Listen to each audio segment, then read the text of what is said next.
Good evening. I hope you've had a wonderful day today. Welcome to BVJ's Bedtime Stories. My name is Big Voice J, and this is a show where we get you ready for a great night's sleep with some old familiar stories that you haven't heard in a while. Links to every story can be found in the show notes at our website, bedtimewithbvj.com. Tonight we continue our story, Modern Cinderella by Louisa May Alcott.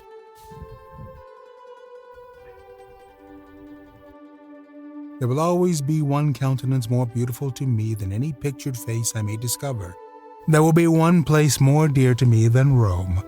The face will be yours, always so patient, always so serene, and the dearer place will be this home of ours, which you have made so pleasant to me all these years, by kindness as numberless and noiseless as the drops of dew.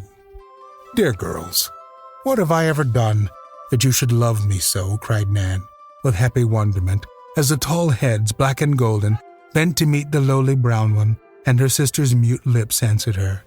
Then Laura looked up, saying playfully, "Here are the good and wicked sisters. Where shall we find the prince?" "There," cried Di, pointing to John. And then her secret went off like a rocket, for, with old impetuosity, she said, "I have found you out, John, and am ashamed to look you in the face remembering the past. Girls, you know, when Father John sent us money, which he said Mr. Owen had long owed us and had paid at last. It was a kind lie, John, and a generous thing to do, for we needed it, but never would have taken it as a gift. I know you meant that we should never find this out, but yesterday I met Mr. Owen returning from the West, and when I thanked him for a piece of justice we had not expected of him, he gruffly told me he had never paid the debt, never meant to pay it, for it was outlawed and we could not claim a far thing. John, I have laughed at you, thought you stupid, treated you unkindly, but I know you and never shall forget the lesson you have taught me. I am proud as Lucifer, but I ask you to forgive me, and I seal my real repentance so and so." With tragic countenance, Di rushed across the room, threw both arms about the astonished young man's neck, and dropped an energetic kiss upon his cheek. There was a momentary silence, for Di finally illustrated her strong-minded theories by crying like the weakest of her sex. Laura, with the ruling passion strong in death, still tried to draw, but broke her pet crayon and endowed her Clytie with a supplementary orb, owing to the dimness of her own. And Nan sat with drooping eyes that shone upon her work, thinking with tender pride, "They know him now and love him for his generous heart." Di spoke first, rallying to her colors, though a little daunted by her loss of self-control. "Don't laugh, John. I couldn't help it. And don't think I'm not sincere, for I am, and will prove it by growing good enough to be your friend. That debt must all be paid, and I shall do it, for I'll turn my books and pen to some account, and write stories full of clear old souls like you and Nan, and someone I know will like and buy them, though they're not works of Shakespeare. I've thought of this before, have felt I had the power in me. Now I have the motive. Now I'll do it." If Di had proposed to translate the Quran or build a new St. Paul's, there would have been many chances of success, for, once moved, her will, like a battering ram, would knock down the obstacles her wits could not surmount. John believed in her most heartily, and showed it, as he answered, looking into her resolute face, "I know you will, and yet make us very proud of our chaos, Di. Let the money lie, and when you have a fortune, I'll claim it with enormous interest. But believe me, I already feel doubly repaid by the esteem so generously confessed, so cordially bestowed, and can only say, as we used to years ago, 'Now let's forgive and so forget.'" But proud Di would not let him add to her obligation, even by returning her impetuous salute. She slipped away, and, shaking off the last drops, answered with a curious mixture of old freedom and new respect. "No more sentiment, please, John. We know each other now, and when I find a friend, I never let him go.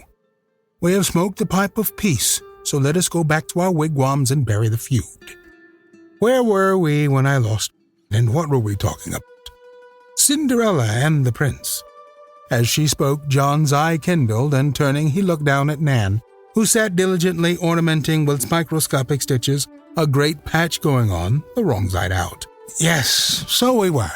And now taking Pussy for the godmother, the characters of the story are well personated. All but the slipper, said Di, laughing, as she thought of the many times they had played it together years ago. A sudden movement stirred John's frame, a sudden purpose shone in his countenance, and a sudden change befell his voice as he said, producing from some hiding place a little worn-out shoe. I can supply the slipper. Who will try it first? Di's black eyes opened wide as they fell on the familiar object. Then her romance-loving nature saw the whole plot of that drama, which needs but two to act it. A great delight flushed up into her face as she promptly took her cue, saying, No need for us to try it, Laura, for it wouldn't fit us.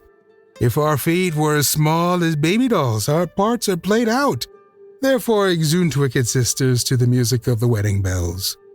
And pouncing upon the dismayed artist, she swept her out and closed the door with a triumphant bang. John went to Nan, and dropping on his knee as reverently as the herald of the fairy tale, he asked, still smiling, but with lips grown tremulous, Will Cinderella try the little shoe, and if it fits, go with the prince? But Nan only covered up her face, weeping happy tears while all the weary work strayed down upon the floor, as if it knew her holiday had come. John drew the hidden face still closer, and while she listened to his eager words, Nan heard the beating of the strong man's heart, and knew it spoke the truth. Nan, I promised Mother to be silent till I was sure I loved you wholly. Sure that the knowledge would give no pain when I should tell it, as I am trying to tell it now. This little shoe has been my comforter through this long year, and I have kept it, as other lovers keep their fairer favors. It has been a talisman more eloquent to me than flower or ring, for when I saw how worn it was, I always thought of the willing feet that came and went for others' comfort all day long. And when I saw the little bow you tied, I always thought of the hands so diligent in serving anyone who knew a want or felt a pain.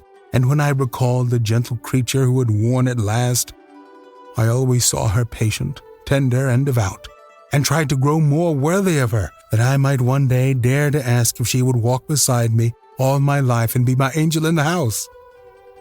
Will you, dear? Believe me, you shall never know a weariness or grief I have the power to shield you from. Then Nan, as simple in her love as in her life, laid her arms about his neck, her happy face against his own, and answered softly, Oh, John, I never can be sad, tired, anymore. This, friends, is what true love will do to you, and what it will do for you. It hardens even the softest heart, and makes it grow fonder, pining away for the love that might be if patience is in the driver's seat. And when you found that true love, get that love some flowers from 1-800-Flowers.com. Beautiful flowers that send the message across just when the time is right. Enter BVJ in the promo code and it will do absolutely nothing, for this is not a sponsored read. I want to tell you that we are always looking out for new stories to read. You can email them to me, bigvoicej@gmail.com. Remember to leave a review on iTunes. It helps to spread the word that this little show is putting people to sleep. Thank you so much for listening. Good night. Diamond Club hopes you have enjoyed this program.